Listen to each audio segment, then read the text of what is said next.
Saudações líricas, poéticas e enfáticas a você que nos acompanha e que interage conosco pelos vastos confins da web. Eu sou Hélio Baragatti, este é o Sala de Poesia, em sua edição de número 60, hoje filmada em movimento e tendo como cenário o Lago Lúzio de Freitas, no município de Inhumas, estado de Goiás, Brasil. O nosso vídeo de hoje, a nossa edição do Sala de Poesia, tem como origem uma conversa que nós tivemos. O diretor desse nosso canal, desses nossos vídeos, que é o meu amigo Demur Moreira, ele que escolhe as locações, ele que sobe os vídeos, ele é que se responsabiliza na maioria das vezes pela captação das imagens. Hoje, nesse caso, sou eu que estou me filmando, mas normalmente é ele quem se responsabiliza pela captação das imagens. Nós conversávamos sobre um poema de José Craveirinha. Para quem acompanha o canal sabe que nos dois vídeos anteriores nós falamos sobre José Craveirinha, o poeta moçambicano. Contamos a sua história, falamos sobre a sua vida, sobre a sua obra, sobre a sua importância enquanto poeta nacional para Moçambique, enquanto agente responsável, agente fundamental na fundação da identidade nacional de Moçambique. Lemos alguns dos seus poemas, demos uma demonstração da sua obra através das leituras dos poemas Reza Maria e Epístola Maconde, e nós falávamos sobre um outro poema de sua autoria chamado Ode a uma carga perdida num barco incendiado chamado Save. Para quem não sabe, Save é um rio que fica em Moçambique, e havia esse barco, um barco chamado Save.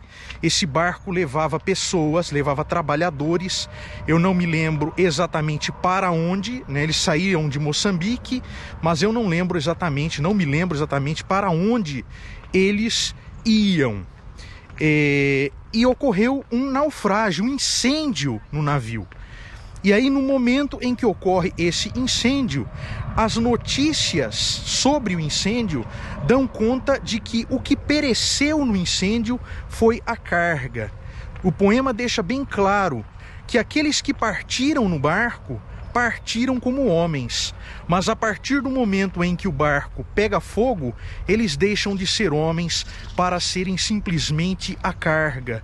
E isso tem uma conexão muito forte, é possível perceber uma conexão muito forte desse episódio com os episódios dos botes, dos botes de borracha ou de alguns outros barcos simples que saem do norte da África ou mesmo de outros lugares no Oriente, levando imigrantes para a Europa, principalmente imigrantes sírios.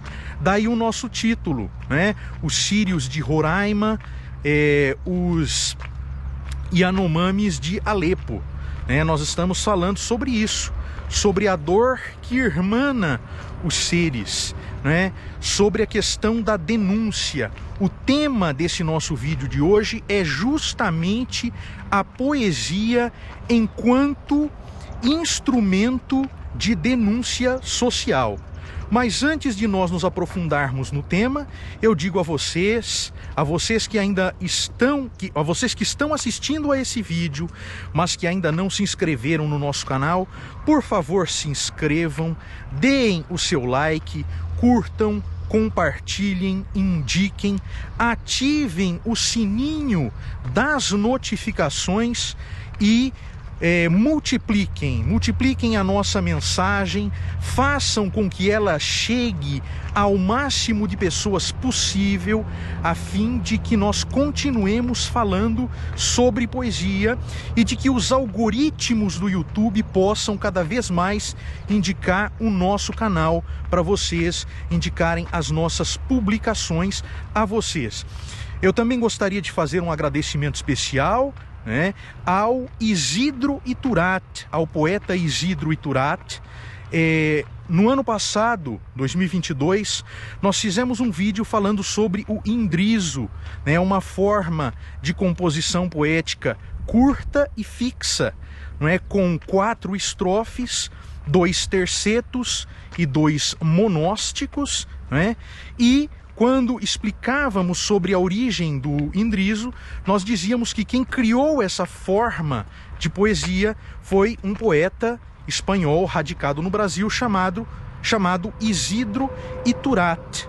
E na segunda-feira, dia 6 de março de 2023, o próprio Isidro Iturat me enviou uma mensagem no Messenger do Facebook, né, dizendo que havia assistido ao vídeo, que havia gostado do vídeo, que havia citado o vídeo no seu site, em uma seção do seu site, e compartilhado no seu Facebook. Então, muito obrigado, mestre Isidro Iturat. Seja bem-vindo ao Sala de Poesia. Você se inscreveu no nosso canal, então muito obrigado. Agora, voltando ao nosso tema, vamos nos lembrar do seguinte: em 1937, quando Pablo Picasso pintou um dos seus quadros mais famosos, o quadro Guernica, escandalizou as pessoas que viram o quadro, mostrando aquela realidade daquela cidade destruída pelas tropas nazistas e franquistas em seus testes, em seus ataques. Ele estava cumprindo um dos muitos papéis, uma das muitas funções que tem a arte, que é denunciar, né? É fazer com que nós tomemos ciência dos problemas, das mazelas, das dores que assolam o mundo. Porque mesmo as mazelas, mesmo as dores, mesmo as dificuldades irmanam os seres. Nós falamos aqui das vítimas do barco incendiado chamado Save, do poema de José Craveirinha. E comparamos, né? Fizemos uma comparação, colocamos em um pé de certa igualdade a situação dos botes e dos barcos que afundam, transportando imigrantes da Síria, da Líbia, né, do Oriente Médio e do norte da África para a Europa. Então, até mesmo as mazelas irmanam, abrem a consciência dos seres. E a denúncia é uma coisa antiga na poesia, não é uma coisa nova, não é uma coisa recente, né? Nós citamos um quadro, né? Um quadro não é exatamente poesia, é arte plástica, né? Pintura. Mas na poesia, como nas artes em geral, a denúncia, ela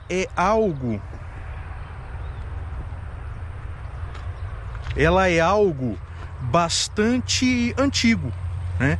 Se nós formos olhar apenas para o Brasil, quando a gente estuda as literaturas de formação, né, a história da literatura brasileira, os primeiros escritores que a gente estuda são os quinhentistas. A literatura quinhentista não era propriamente brasileira, ela era uma literatura informativa, falando sobre as descobertas daquela nova região, daquela nova terra, como é que ela era. Era uma literatura bastante descritiva e também uma literatura de catequese, né, dos padres jesuítas, né, o caso do Alto de São Lourenço, por exemplo. Mas quando a gente chega no seiscentismo, no barroco, a gente já tem uma dicção mais brasileira. A gente pode dizer que a primeira grande voz brasileira da poesia, alguém que já tenta imprimir uma dicção brasileira à poesia, mesmo sendo esta poesia ainda considerada portuguesa, porque o Brasil ainda era colônia, é Gregório de Matos. Gregório de Matos, o poeta baiano, era conhecido como Boca do Inferno. Alguém que é conhecido como Boca do Inferno não deve escrever exatamente uma poesia doce, amável, alegre, falando das flores e tal. Ele já tinha um caráter de denúncia na sua poesia. Já apresentava isso, falava disso. E aí nós saímos do barroco, seiscentismo, chegamos no arcadismo. Mas o arcadismo não é aquele período dos pastores, não é em que os escritores, né, os poetas, se colocavam como pastores da antiguidade. O Cláudio Manuel da Costa era Glauceste Saturnio, o Tomás Antônio Gonzaga era Dirceu, mas há, nesta época, o quê? As cartas chilenas, onde você tem Cláudio Manuel da Costa, Tomás Antônio Gonzaga, se identificando com pseudônimos, Critilo e Doroteu. Critilo e Doroteu enviam cartas um ao outro, né? E nessas cartas eles falam sobre um certo Fanfarrão Minésio, que é o governador de Minas Gerais da época. Se não me falha a memória, Jorge da Cunha Menezes. Não tenho certeza de que é Jorge. Tá? O Menezes, eu lembro muito bem que Minésio vai vir de Menezes, né? Então, Jorge da Cunha Menezes. Então, é poesia, né, em forma de carta, e é denúncia. E aí nós saímos, né, do arcadismo e vamos aonde? Romantismo. Primeira fase do romantismo é aquela fase mais indianista, mais nacionalista e tudo mais. Segunda fase do romantismo, aquela fase mais mal do século, Álvares de Azevedo, Fagundes Varela, Junqueira Freire, Casimiro de Abreu e tudo mais. E terceira fase, pessoal, terceira fase, fase condoreira, Castro Alves, que denunciou os males da escravidão em poemas como Vozes da África, Navio Negreiro, Tragédia no Lar, entre outros.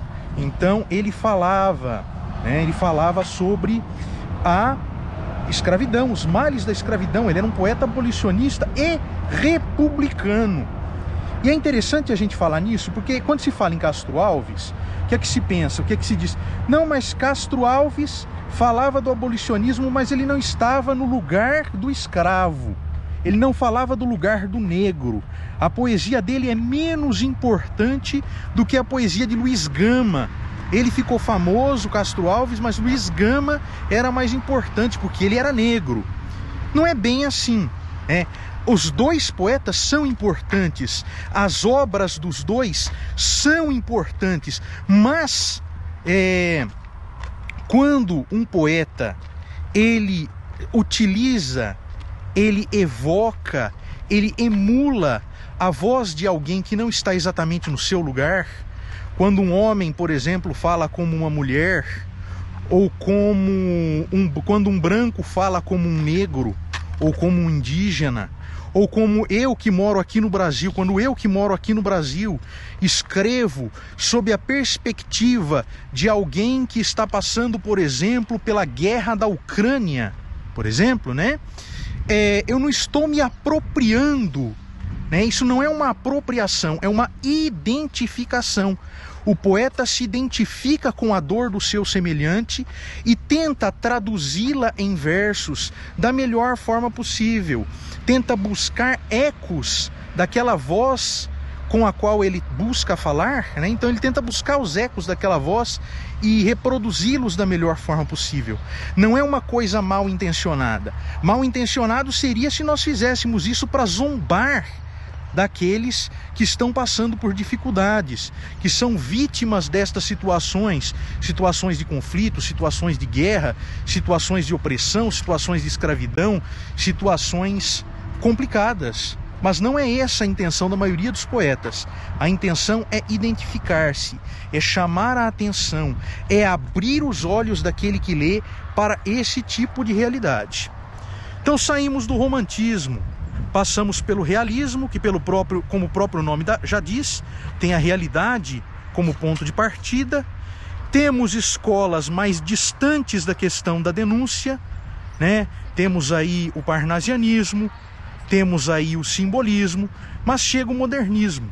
E no modernismo há bastante denúncia social. Você tem Drummond, Drummond, um poeta altamente combativo, em livros como Sentimento do Mundo, em livros como A Rosa do Povo, em livros como As Impurezas do Branco, ele faz bastante denúncia social.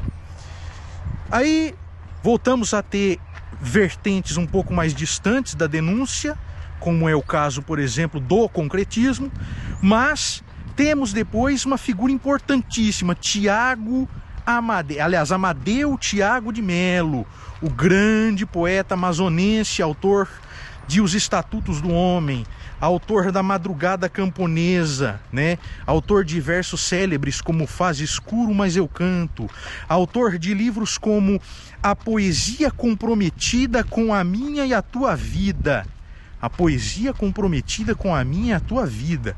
Então, quer um título mais de denúncia do que esse? Muitos poemas de sua autoria foram motivados por esse desejo de denunciar os males da ditadura militar, né, que estava em curso no Brasil, quando ele escreve, por exemplo, Os Estatutos do Homem. Os Estatutos do Homem é de 1964, né, e outros poemas, né, a perseguição a líderes rurais, né, líderes camponeses, que buscavam reforma agrária, que buscavam uma certa justiça social, né, e que foram aprisionados por conta disso, foram condenados por conta disso, torturados, exilados, muitas vezes mortos. Tudo isso é citado pela poesia magnífica de Tiago de Melo. Tiago de Melo depois vai falar dos males da destruição da Amazônia, dos males do isolamento dos países da América Latina, que não se unem, né? Segundo ele, são países que não se unem, que não buscam irmanar-se. Então, só na literatura brasileira, quantos casos? Bandeira fez as suas denúncias, né? Manuel Bandeira. Afonso Romano de Santana. Afonso Romano de Santana tem um poema que se chama Sobre a Atual Vergonha de Ser Brasileiro, de 1981. Um poema que apareceu no Jornal do Brasil, né? Nas páginas de política do Jornal do Brasil, inclusive. O poema começa assim: que vergonha, meu Deus, ser brasileiro, estar crucificado num cruzeiro, erguido num monte de corrupção. Antes nos matavam de porrada e choque nas celas da opressão. Hoje nos matam de vergonha e fome, exibindo estatísticas na mão. É abrir o jornal, lá vem desgosto. Cada notícia é um videotapa no rosto, né? E assim vai. E eu não sei exatamente se eu disse os versos na ordem certa, mas é o que me vem na mente do poema. Então, a poesia tem muitas funções. A arte tem muitas funções. Longe de mim, longe de nós, longe de qualquer pessoa, incluir a arte em uma caixa fechada com funções discriminadas em códigos, funções discriminadas em lei. Quem faz isso é ditadura, né?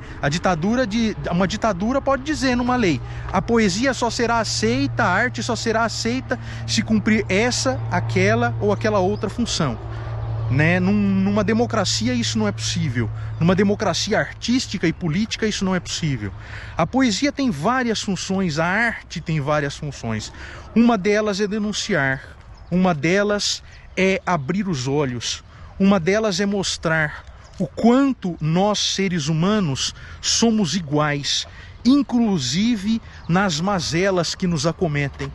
Ou será que os males, que as destruições retratadas na Guernica de Picasso não são parecidas com os males e as destruições que nós vemos diariamente nas matérias de televisão, nos vídeos e nas fotos que aparecem mostrando os horrores da guerra entre Rússia e Ucrânia, ou que mostravam a guerra do Iraque, ou que mostravam a situação no Afeganistão, né? Então é muito interessante nós observarmos o poder de denúncia que tem a arte, o poder de denúncia que tem a poesia. A poesia também serve para isso. A poesia mostra, comunica, traz as alegrias da humanidade e também as mazelas da humanidade, os amores e os dessabores da humanidade, né? As alegrias, as comemorações e também os êxitos, as invenções e também as dificuldades da humanidade. Tudo que ocorre com a humanidade, tudo que se passa com os seres humanos, passa pela arte, é mostrado através da arte. A arte, ela trata de tudo. A arte trata de tudo, como nós falamos. A poesia trata de tudo, como nós falamos. Então, tudo que acontece com a humanidade tem algum eco, deixa alguma marca, se manifesta de alguma forma através da arte. Então, esse é o nosso vídeo de hoje. Esperamos que vocês tenham gostado, esperamos que lhes tenha agradado. E voltaremos em breve, agradecendo a todos vocês, muito obrigado por estarem conosco, e voltaremos em breve com mais uma edição do Sala de Poesia.